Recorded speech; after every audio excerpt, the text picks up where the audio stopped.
Just before we go on to the next speaker here, just picking up on a few things that you mentioned, which are, I think, very relevant. Obviously, the massive impact on the agricultural sector. I think it was floods, extreme heat, and storm being the three highest for the region. I also noted it was interesting that you made it clear that, okay, you have risk, but then you have the dependency on agriculture, and how that pushes up other countries into the, or you have the hazard, and then you have the dependency on agriculture, and how that puts other countries up the risk chart, depending to ones which would just have certain hazards. If anyone is unsure about the data when it comes to disaster risk financing or disaster risk reduction financing from donors and how weak it is, this is actually an area which I spent quite a few years on myself, also working with ODI. One study which we did at the time looked at an analysis of 20 years of financing from donors for disaster risk reduction, a wide range of things. So in that period of time, there was about $3 trillion of aid from all donors, not just back donors, also other donors as well. And at the same time, about $13.5 billion spent on DRR. That sounds like a lot of money, but essentially for every $100 spent on aid, less than 50 cents of that being spent on protecting that aid from the impact of disaster. So you can see really it is a major issue. And I think maybe Rosalind from ICR will also confirm as well that actually donor appetite for financing disaster risk reduction has actually even further waned in the last 5 to 10 years. So it's not necessarily looking good. And now also drought-affected countries, which I guess are particularly relevant for agriculture in many cases, they receive almost always the worst financing from donors. And that's maybe something in terms of advocacy that we can do better together. Now, without further ado, I'd like to pass on to my colleague from UNDP, Yusuke, who's going to give us a flavor from a bit more of a narrow but also specific country example of how this is relevant.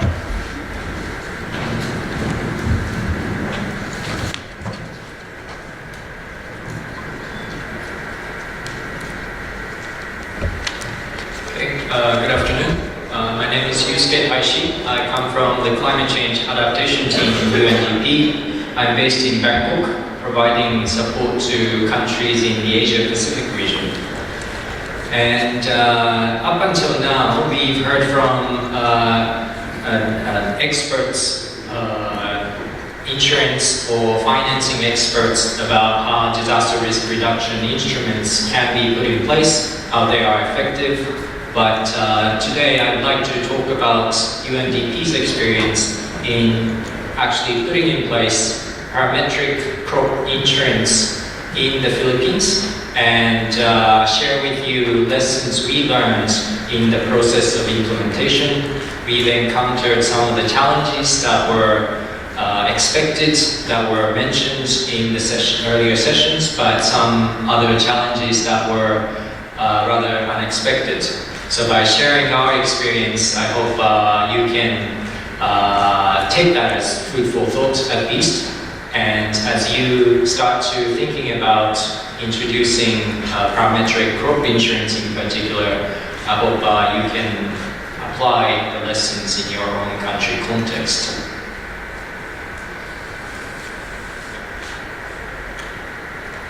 Okay.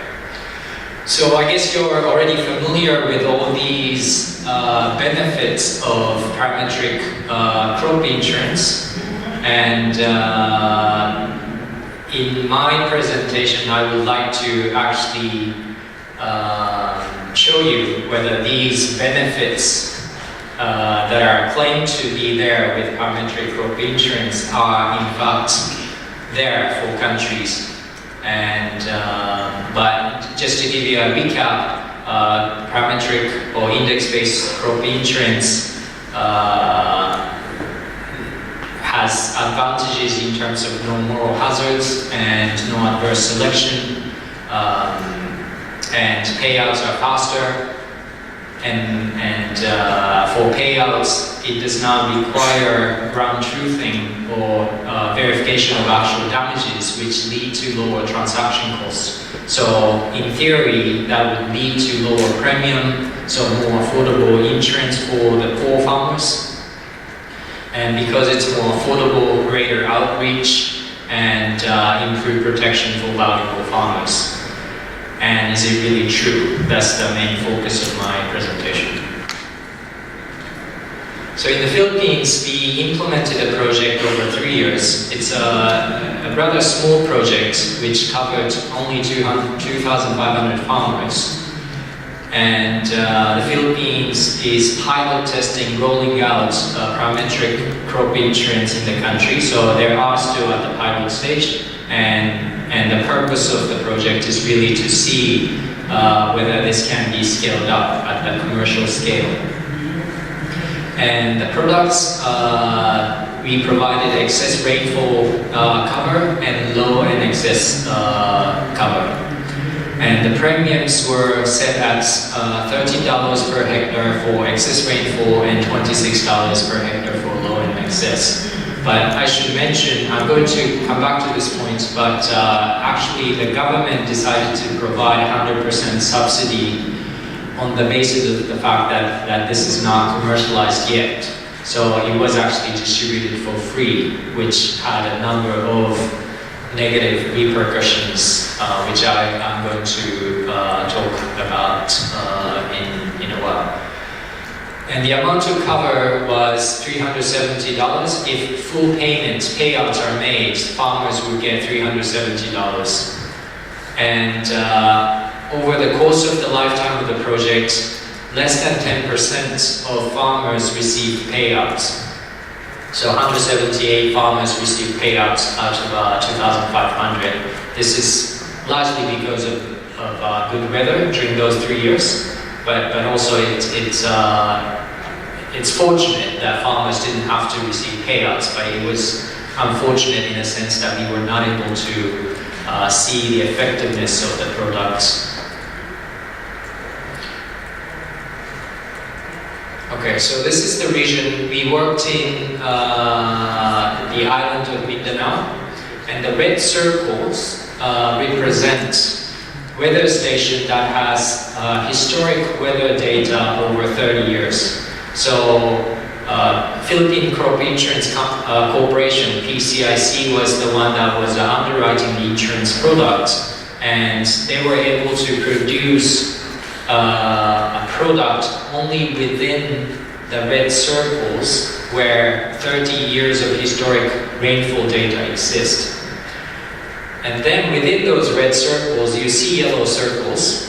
Yellow circles represent 20-kilometer radius of rain gauges or rain stations. And actually, the area that where insurance products, parametric insurance products can be provided are only within those yellow circles within the red circles. So what this tells you is that the scalability of the product really depends on the availability of data and availability of rainfall stations in the case of rainfall parametric insurance. So, in terms of lessons learned, first I want to talk about some technical issues we have with indexing methodology. So, when we started the project, PCIC, the main insurance underwriter, was determined to use an indexing methodology that was developed by a development partner much earlier. And the way it works, conceptually, this is just an illustrative example, but by the way, the crop covered is rice. It's a main staple crop in the Philippines. And the rice growth is categorized into 3 stages: vegetative, productive, and maturity phases. And for each of these stages, minimum rainfall threshold was developed. So in the vegetative stage, well, you see an illustrative example. If the rainfall received was lower than 33 millimeters, farmers receive payouts, and similar for productive and maturity phase. And this is the actual example. I'm using the actual numbers here. So vegetative stage is actually divided into 2 stages, early and late vegetative stages. And the strike value for payout was 103 millimeters of rain, and crop water requirement was 177 millimeters of rain, and early vegetative stage lasts for 27 days. And how the parametric crop insurance works is as follows. So this is one example. Let's say over the course of 27 days, if the cumulative rainfall goes over 103, farmers do not receive payouts. On the other hand, if the cumulative rainfall level is below the strike value, farmers would receive payouts. But as we started the project using this indexing methodology, what we learned is a situation like this. Let's say over 26 days of the early vegetative stage, there is a minimum rainfall. But in the last day, there's a massive rain that exceeds the strike value. Then farmers will not receive payouts. But you can easily guess that within the first 26 days, the rice would suffer from water loss. So we discovered that issue in the design of the product that we inherited from an earlier product that was designed by in a different development project. So we worked with a research institution to come up with a daily water requirement based on a physiological analysis of rice, and came up with a much more precise indexing methodology. So that was one of the issues we encountered during the implementation of the project. And also this relates to the product design, but the way it was designed in the case of Philippines was that even if the cumulative rainfall is lower than the strike value, farmers would receive the payouts based on the deficit of the rain rather than based on the fact that there was a lower rainfall, no matter how much it was.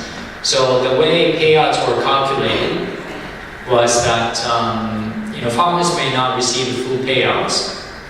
And I'm going to talk about this later, but the total payouts, even in full payouts, was $370. So it only covers the production inputs required to restart the production rather than to protect the yield, full yield. So it has a big implication in terms of poverty reduction impact of the insurance product. But the way it was designed that way is to keep the premium low. So there's a dilemma between the level of premium and also the potential level of development impact the insurance products can have. And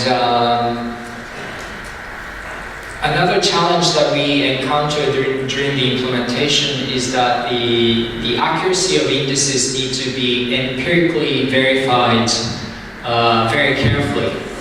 The fact that insurance underwriter finishes a product doesn't mean that the product development is over, but in the early stage of product development, the insurance underwriter continuously needs to check whether the indices that they developed were in fact accurate. We talked about basis risks, but in the case of rice parametric crop insurance, basis risk was a major hindrance in terms of the efficacy of the product. Parametric insurance covers only, in this case, the amount of rainfall variation. And if farmers' yield was damaged by pest diseases or floods, farmers would not receive payouts. But because the concept of parametric insurance is so hard to understand for farmers, when they see damages on their farm because of pests, many farmers expect that they receive payouts. But in fact, if the rainfall does not go below the strike value, farmers would not receive payouts. So we need to understand whether farmers are incurring damages from risks other than rainfall. So that's extremely important. And also the data assumption used for coming up with indices may not reflect the local conditions. In calculating minimum water requirements, oftentimes data from FAO are used, but we did some comparison, and as you can see, the minimum water requirements can vary somewhat in different data, depending on which data we're using.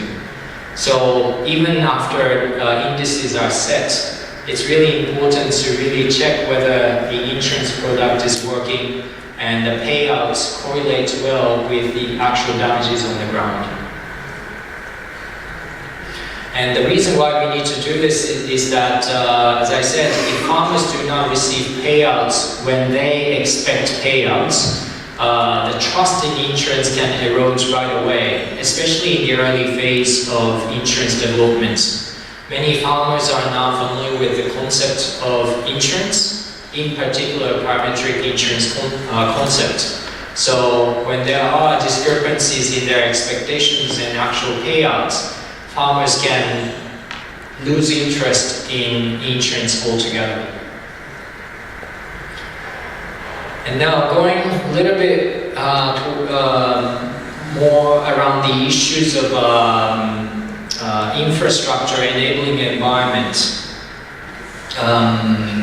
Insurance provision takes place, hardly takes place in the absence of political economy.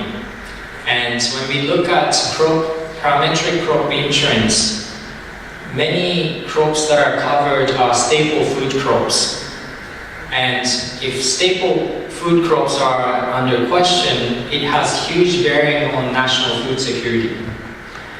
And if it has a huge bearing on national food security, discussions about, for example, the rate of subsidy often becomes more political than technical or economic. So we've talked a little bit about subsidy in the earlier sessions, but we need to fully recognize that the discussion on subsidy is oftentimes are driven by sort of political motivations and all these factors that are independent from the technicality and economics of the product. But at the same time, the level of subsidy really determine, or if the subsidy is too high, it can crowd out potential private sector engagement in the market, and also it can discourage the drive for improving the product. What happened in the case of Philippines is that, as I said, the product was provided for free, basically. So PCIC, insurance underwriter, had very little incentive to continuously improve the product because they knew farmers would not complain much, even if the product does not respond to their needs, because farmers are getting the product for free. So there was a constant dialogue between UNDP and the government to gradually reduce the level of subsidy, but that discussion didn't go anywhere in the lifetime of this project.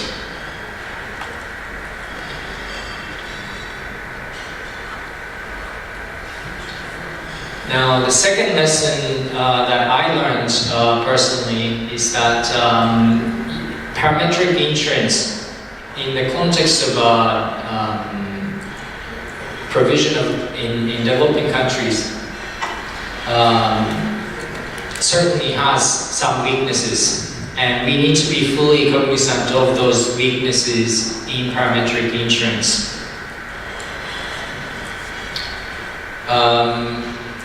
So oftentimes in parametric crop insurance, only one or at most two risks can be covered.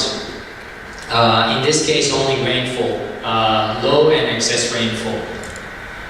And that's a major issue for farmers, especially in the Philippines in rice growing regions. When I talk to farmers, many farmers say pests and diseases are equally important risk factor as rainfall. But parametric insurance in this case does not cover pests and diseases. And also, only those weather risks that show high correlation with yields can be made as a product. And rice has a shallow root system, so it shows fairly high correlation with the amount of water and yield.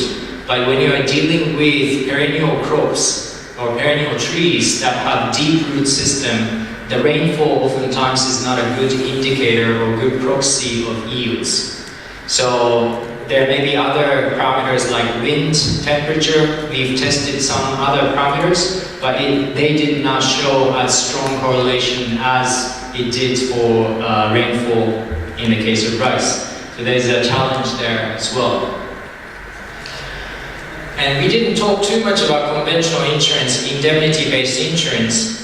And there are challenges in indemnity-based insurance, but in light of emerging technologies, it may be important to look at ways to overcome weaknesses in indemnity-based insurance. The opposite of benefits of parametric insurance is basically weaknesses in indemnity-based insurance. Payouts take too long and it's too costly for insurance underwriters because they need to send agents to verify damages. But with the invent of, for example, satellite imagery or mobile phone-based system, farmers can, for example, send pictures of damages to show the damages without insurance company having to send insurance agents for damage verification. So these technologies need to be explored to see which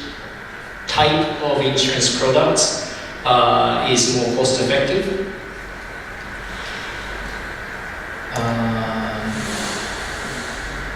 And also governments need to do a cost benefit analysis of other options in reducing risks. It's not just insurance. Somebody talked in an earlier session that insurance should not be a first priority option. Governments perhaps should explore the cost benefit of, for example, investing in irrigation system if it's a rice producing region, and reducing the basis risks first, or basic risk first, rather than considering insurance provision as an option. And this is the last slide. Here, oftentimes the impact of insurance is not linked with the impact on poverty reduction. Insurance provision is considered to be beneficial for farmers, but what impact actually has on poverty reduction or resilience building, oftentimes that information is not tracked. So it's really important, especially in the early phase of insurance rollout, this information has to be tracked. Also, insurance products are often bundled with financial services like loans, savings, and impact on insurance on farmers becoming a better client for financial service providers is also not tracked. And unless this data is available, many financial service providers may not show interest in including insurance in their service line. So this information needs to be tracked, and in our project we were unable to do so. And this is one area that I mentioned earlier. Amount of payouts are really dependent on the amount of premium that people can pay. And in the case of Philippines and in many other countries, payouts are set in such a way to pay for the production inputs rather than the yield. So we need to see whether that has impact on vulnerability reduction or resilience building. But of course that needs to be judged against the amount of premium farmers are able to afford. And lastly, UNDP starting a similar project in Burkina Faso. So we would try to continue answering these questions that have been unanswered in the industry so far. So, thank you very much.